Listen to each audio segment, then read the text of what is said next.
Good morning, students. Question number 5th. Write the smallest five-digit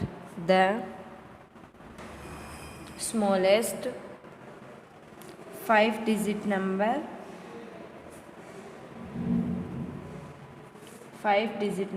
and express it in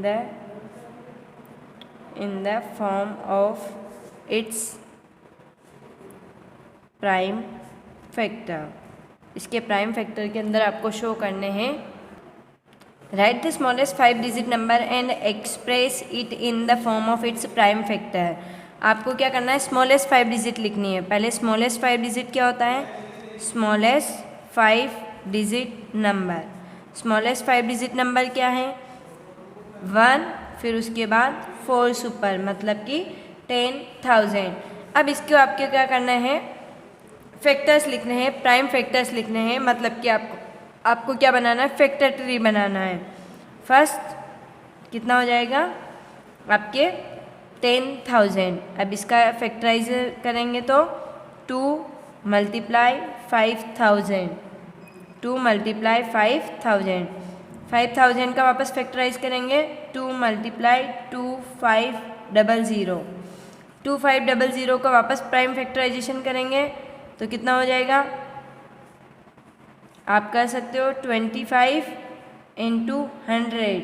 इधर 25 का factorisation कर लो 5 × 5, और इधर 100 का फैक्टराइजेशन कर लो 10 × 10। 10 का फैक्टराइजेशन 2 × 5, इधर 10 का फैक्टराइजेशन 2 × 5। ओके, तो अब फैक्टर्स क्या हो गए, प्राइम फैक्टर ऑफ 10,000। 10,000 के प्राइम फैक्टर क्या हो गए, फर्स्ट इधर से लेंगे 2 × 2, 2 × 2, फिर आगे क्या हो जाएगा 2 × 2 × इधर 2 2 कॉमन है, ये पहले इन 2 2 वाले ले लेते हैं। ये अगर आप ऐसे लोगे तो क्या हो जाएगा 2 × 2 × 5 × 5, 5 × 5, फिर इधर 2 × 5 × 2 × 5। अपने को लास्ट जो फैक्टराइज होता है वो वाले जो होंगे वो इसके क्या हो जाएंगे, फैक्टर्स हो जाएंगे। लेकिन फैक्टर्स में अपन क्या करते हैं, स्मॉलर फैक्टर्स आगे लिखते हैं। तो 2 2 2 2, 4 टाइम 2 को अपन आगे लिखेंगे, और फिर 1 2 3 4, 5 जो है वो कितना टाइम है, 4 टाइम है। तो ये इसके फैक्टर्स हो जाएंगे। ये क्या होगा, इसके फैक्टर्स है। फैक्टर्स में सबसे स्मॉलर जिनको अपन बाद में फैक्टराइज नहीं कर सकते हैं उनको अपने को क्या करना है, नीचे की साइड में लिखना है, प्राइम फैक्टर हो जाएंगे वो। इसको अपने को इसको ऐसा फैक्टर बनाना है कि फैक्टर ट्री हो जाए और इसके फैक्टराइजेशन हो जाए। इसकी क्या करना है, अपने को फैक्टराइजेशन करना है। अपने को फैक्टर ट्री बना के फैक्टराइजेशन करके अपने को शो करना है कि इसके प्राइम फैक्टर्स क्या होंगे। तो फर्स्ट मैंने 10,000 को क्या किया, 5,000 × 2, 5,000 को क्या किया 2 × 2,500, 2,500 को क्या किया 25 × 100, 25 के 2 कर दिए, 5 × 5 100 के कर दिए, 10 × 10। वापस 10 को फैक्टराइजेशन किया 2 × 5, और 10 को इधर किया 2 × 5। मैंने इस फैक्टर ट्री को फैक्टराइज किया है। आप इसको डिफरेंट तरीके से भी फैक्टराइज कर सकते हो।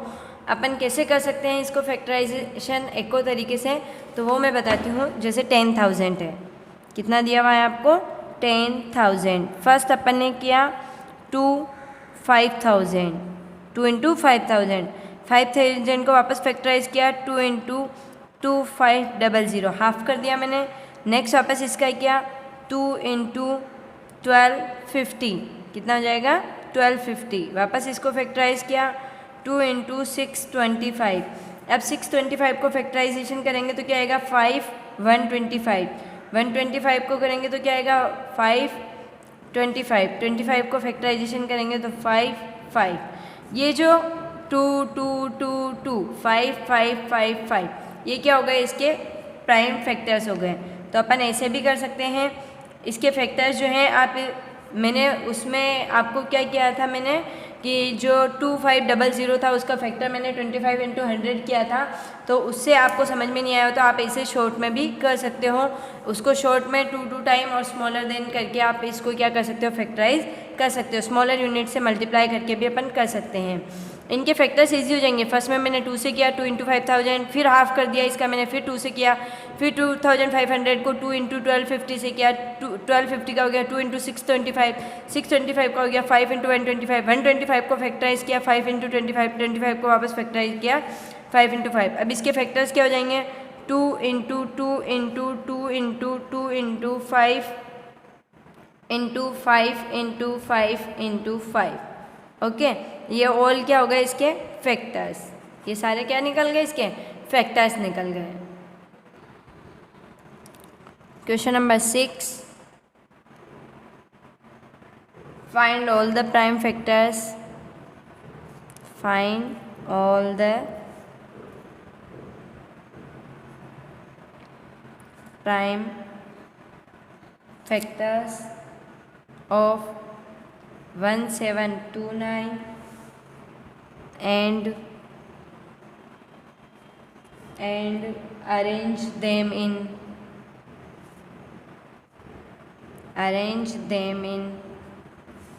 ascending order. Now state the relation.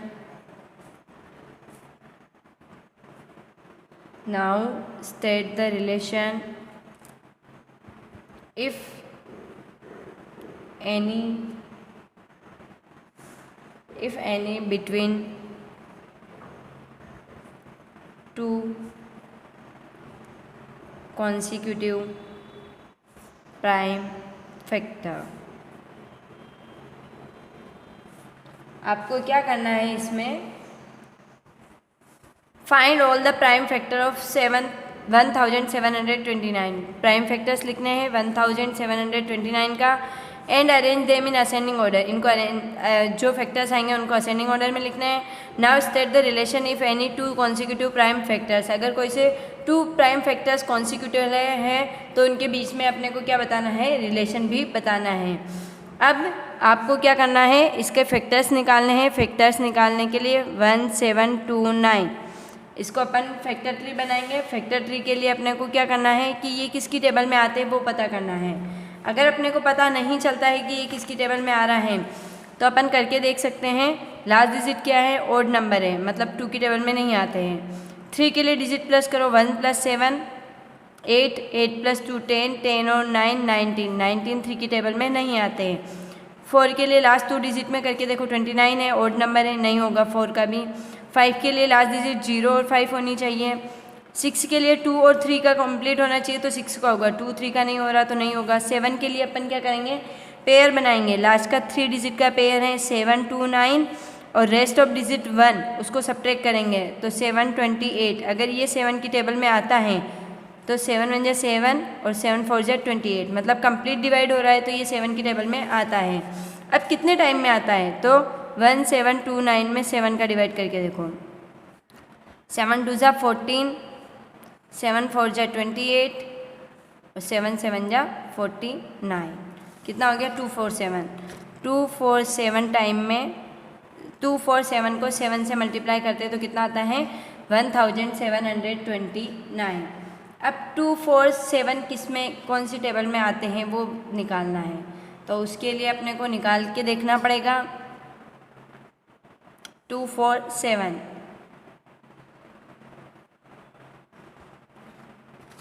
बड़ी टेबल है, 19 की टेबल अगर 10 टाइम करते हैं तो 9 10 190, 9 को 11 से करते हैं तो 9 1 9 1 9 1 2 0 9, 19 को 12 से करते हैं तो कितना आता है 9 2 18, 2 1 2 and 3 9 1 8, 12 के 2 कैरिंग 1 2, अपने को 247 चाहिए। 19 को 13 से करो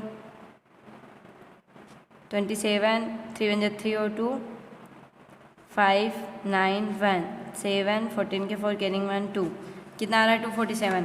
तो इसके फैक्टर्स क्या हो जाएंगे 19 × 13, ये इसके फैक्टर्स हो गए। अब मैंने मल्टीप्लाई करके चेक किया है कि ये किसकी टेबल में आते हैं तो तो फर्स्ट मैंने 19 का ट्राई किया है क्योंकि 19 ग्रेटर टेबल है, तो उसके अकॉर्डिंग कि 247 आते हैं या नहीं आते। तो 19 10 या 190 होते हैं, तो उसके अबाउ मैंने डिजिट करके देखी है। तो इसके प्राइम फैक्टर्स क्या हो गए? प्राइम फैक्टर्स ऑफ 1729 इक्वल क्या क्या हो गए? 7 13 19। तो 7 इंटू 13 इंटू 19 क्या क्या हो गए? 7 इंटू 13 इंटू 19। अब इनमें क्या आपको now state the relation if any between two consecutive prime factors है। प्राइम फैक्टर्स आपके कॉन्सिक्यूटिव हैं, तो उनमें आपको बताने हैं कि इनका रिलेशन क्या होगा।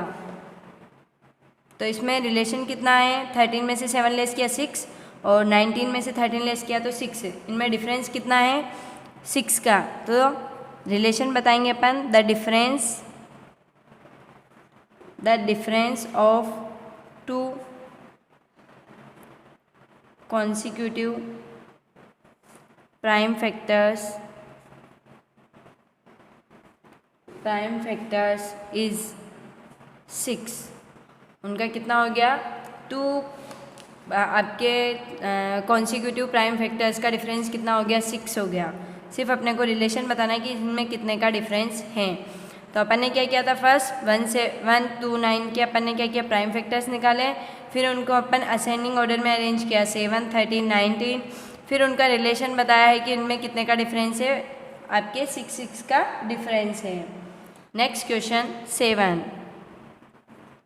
Question 7, the product of 3 consecutive number, the product of 3 consecutive number is always divisible by 6. Verify this statement. Verify with this statement with the help of some example. आपको क्या करना है? The product of 3 consecutive number, कोई से भी 3 consecutive number लेने हैं, is always divisible by 6, वो हमेशा 6 से डिविजिबल होता है। Verify this statement with the example, with the help of some example. आपको एग्जाम्पल से क्या करना है? वेरीफाई करना है। 3 consecutive नंबर अपन कोई से भी लिख सकते हैं, 2 इंटू 3 इंटू 4, 2 3 जा 8, 8 4 जा 2 3 जा 6, 6 4 जा कितना हो गया? 2 3 जा 6, 6 4 जा 24। 24 इज डिविजिबल बाय 6, यस। अब अपन क्या करेंगे? जैसे और नेक्स्ट एग्जांपल ले सकते हैं, 1 इंटू 2 इंटू 3। 1 को 2 से किया 2, 2 को 3 से किया 6, 6 डिविजिबल है। नेक्स्ट अपन ले सकते हैं कोई सी भी डिजिट, पहले 2 से लिया तो 3 इंटू 4 इंटू 5, 3 4 जा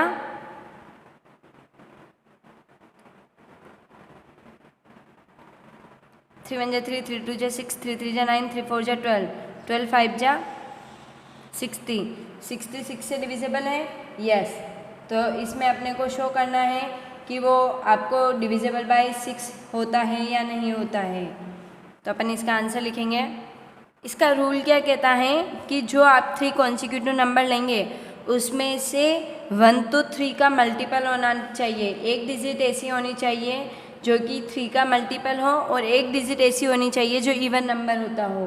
तो इसमें 3 का मल्टीपल लिया, अब ये 3 का मल्टीपल एक इवन नंबर, ये 3 का मल्टीपल ये एक इवन नंबर। तो इसका रूल यही है, एक तो डिजिट क्या होनी चाहिए? 3 का मल्टीपल होना चाहिए, और दूसरा जो है वो क्या होना चाहिए? इवन नंबर होना चाहिए। तो अब इसका रीज़न लेंगे अपन कि ये क्यों 6 से डिविजिबल है। Among the 3 consecutive number, among the 3 consecutive number, they must be one even number and one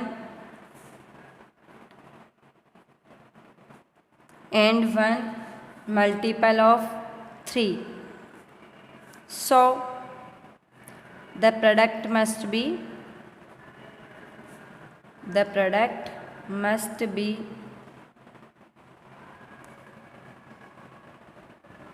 multiple of 6। उनका प्रोडक्ट जो होगा वो क्या होगा, मल्टीपल ऑफ 6 निकल जाएगा। ये इसका रूल है। Next question number 8। Question number 8, the sum of two consecutive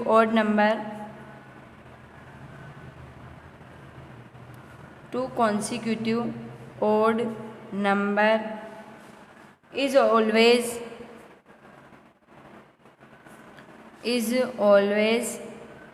divisible by 4. Verify this statement.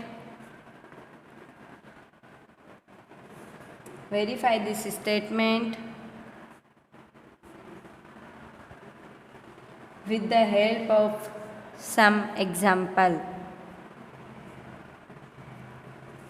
आपको क्या करना है, the sum of two consecutive odd number. आपको टू कॉन्सिक्यूटिव ऑड नंबर्स लेने हैं। टू कॉन्सिक्यूटिव ऑड नंबर कोई से भी हो सकते हैं, कॉन्सिक्यूटिव होने चाहिए और ऑड नंबर होने चाहिए।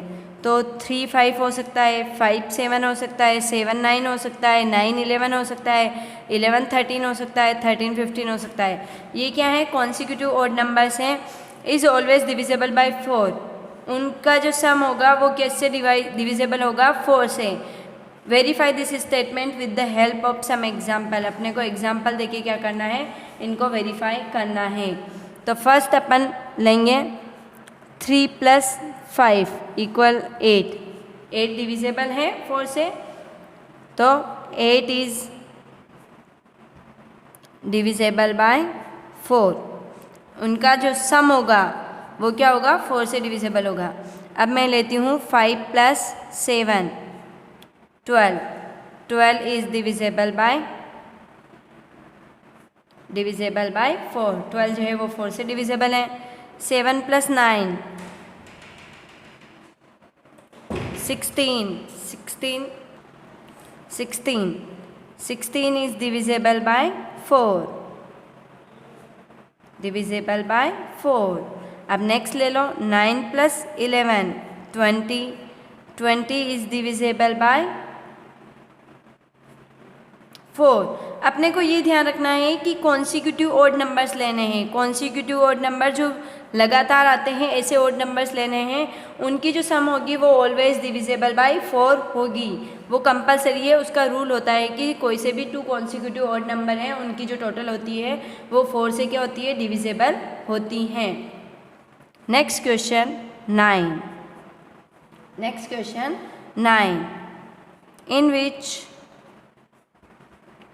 In which of the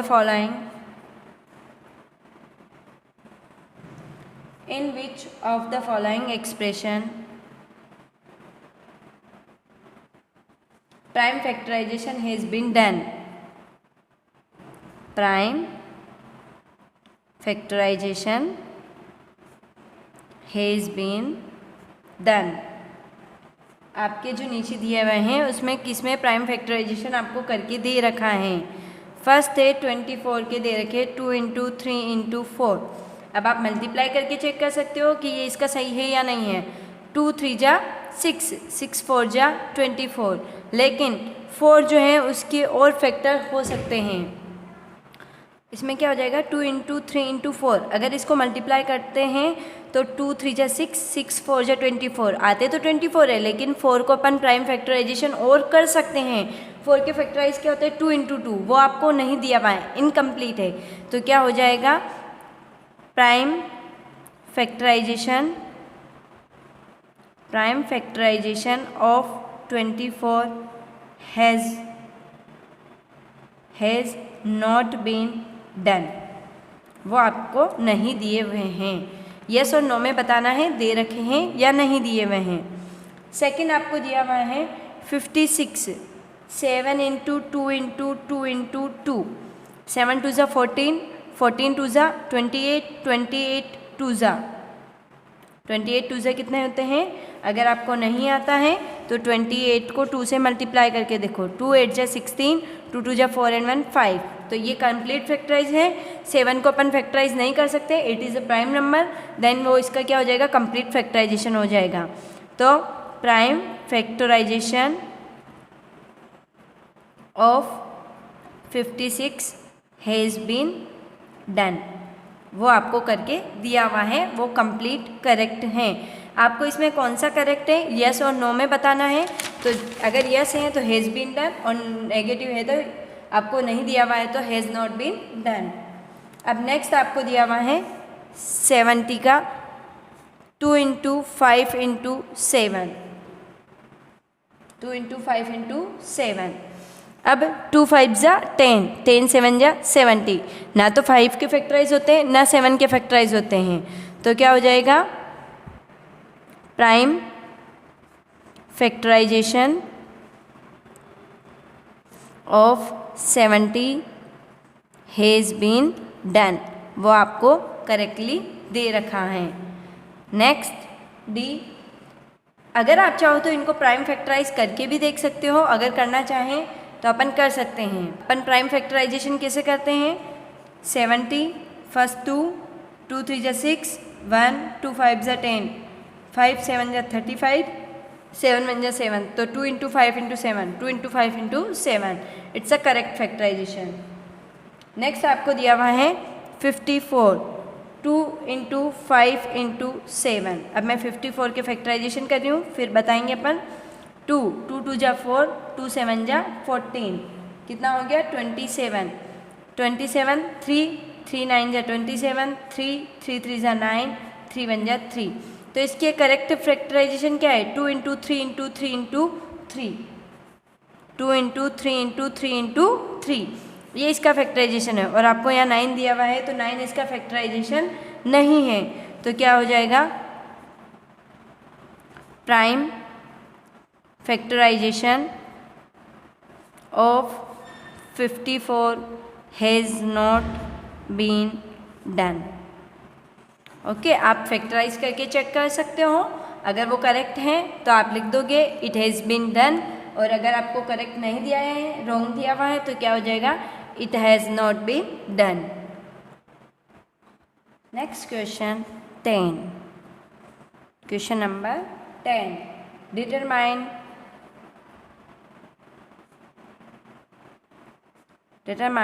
if 25,110 is divisible by 45। आपको एक हिंट दिया हुआ है। हिंट क्या है? 5 and 9 are co-prime number। co-prime number, test the divisibility, test the divisibility of the number by 5 and 9। आपको क्या करना है? Determine if 25,110 is divisible by 45। 25,110 जो है वो 45 से डिविजिबल है या नहीं है, उसके लिए आपको हिंट दिया हुआ है। 5 and 9 are co prime number. 5 और 9 क्या है? को प्राइम नंबर है। Test the divisibility of number 5 and 9। अगर ये जो डिजिट है 25,110 वो 5 से डिविजिबल है, 9 से है, तो वो 45 से होगा, क्योंकि ये दोनों क्या है? को प्राइम नंबर है। ये दोनों क्या है? Co prime number. तो द प्राइम फैक्टराइजेशन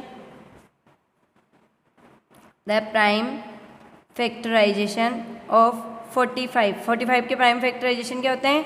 5 × 9। 5 × क्या होता है? 9। तो 25,110 इज डिविजिबल बाय 5। ये डिविजिबल बाय 5 है। Yes, as it's ones digit is 0, क्योंकि इसकी वंस डिजिट क्या है? 0 है, इसीलिए ये क्या होगा? 5 से डिविजिबल होगा। 5 के लिए रूल क्या होता है, अगर लास्ट डिजिट 0 हो या 5 हो तो वो 5 से डिविजिबल होता है। और 9 के लिए रूल क्या है, डिजिट को प्लस करो, 2 + 5 + 1 + 1 + 0 9। ये जो 9 है वो क्या 9 का मल्टीपल है, तो yes it is multiple of 9, या sum of digit is divisible by 9, दोनों अपन कह सकते हैं। तो 25,110 is divisible by 9 is its sum of digit is divisible by 9, क्योंकि इसकी जो सम है वो किससे डिविजिबल है, 9 से है, इसीलिए 9 से भी होगा। तो ये किससे होता है, दोनों से होता है। 25,110 जो है वो 5 से भी डिविजिबल है और 9 से भी डिविजिबल है, 5 से भी डिविजिबल है और 9 से भी डिविजिबल है। तो the number 25,110 must be divisible by 45। ये 25,110 जो है वो 5 से भी डिविजिबल है, 9 से भी डिविजिबल है। तो ये जो है वो क्या है, को प्राइम नंबर है। तो 5 × 9 45, तो ये 45 से भी डिविजिबल होगा, क्योंकि अपन ने 5 का टेस्ट करके देखा, 9 का टेस्ट करके देखा, दोनों से डिविजिबल है, तो 45 से डिविजिबल होगा। तो क्या हो जाएगा, the number 25,110 must be divisible by 45।